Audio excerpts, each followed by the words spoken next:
ఎవరైతే కంటెంట్ క్రియేటర్గా ఇన్ఫ్లుయెన్సర్గా కష్టపడుతున్నారో ఈ వీడియో వాళ్ళకే ఖచ్చితంగా వాళ్ళకి షేర్ చేయండి.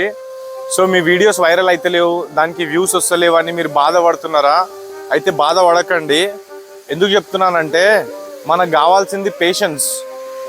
నిజం చెప్తున్నా గైస్, 2020లో నా వీడియోస్ వైరల్ కాకపోతే వదిలేద్దామని అనుకుంటుండే. ఆ రోజు కానీ నేను వదిలేసి ఉంటే ఇవాళ నేను బ్యాంకాక్లో రాకపోతుండే, ఇంత 2 వారాలు 12 days ఎంజాయ్ చేయకపోతుండే.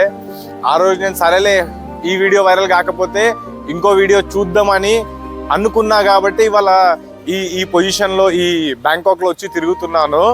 సో మీ వీడియో వైరల్ కాకపోతే మీ కంటెంట్ని చేంజ్ చేయండి, మీ అప్లోడింగ్ విధానాన్ని చేంజ్ చేయండి, డిస్క్రిప్షన్ని చేంజ్ చేయండి, టైటిల్ని చేంజ్ చేయండి, థంబ్నెయిల్ని చేంజ్ చేయండి, లేదంటే మీ కంటెంట్ని మారండి, కానీ యూట్యూబ్ని వదలకండి. ఎందుకు చెప్తున్నానంటే ఏదో ఒక రోజు మీకు ఖచ్చితంగా సక్సెస్ అనేది వస్తుంది. నాకు 2020 నేను యూట్యూబ్ ఛానల్ పెట్టి 2018లో పెట్టాను. ఇవాళ 2025లో సక్సెస్ని ఎంజాయ్ చేస్తున్నా. నేను సక్సెస్ఫుల్ అయితే కాలేదని నేను చెప్పాను, ఇంకా కష్టపడాల్సిందే, నేను చాలా కష్టపడాల్సిందే.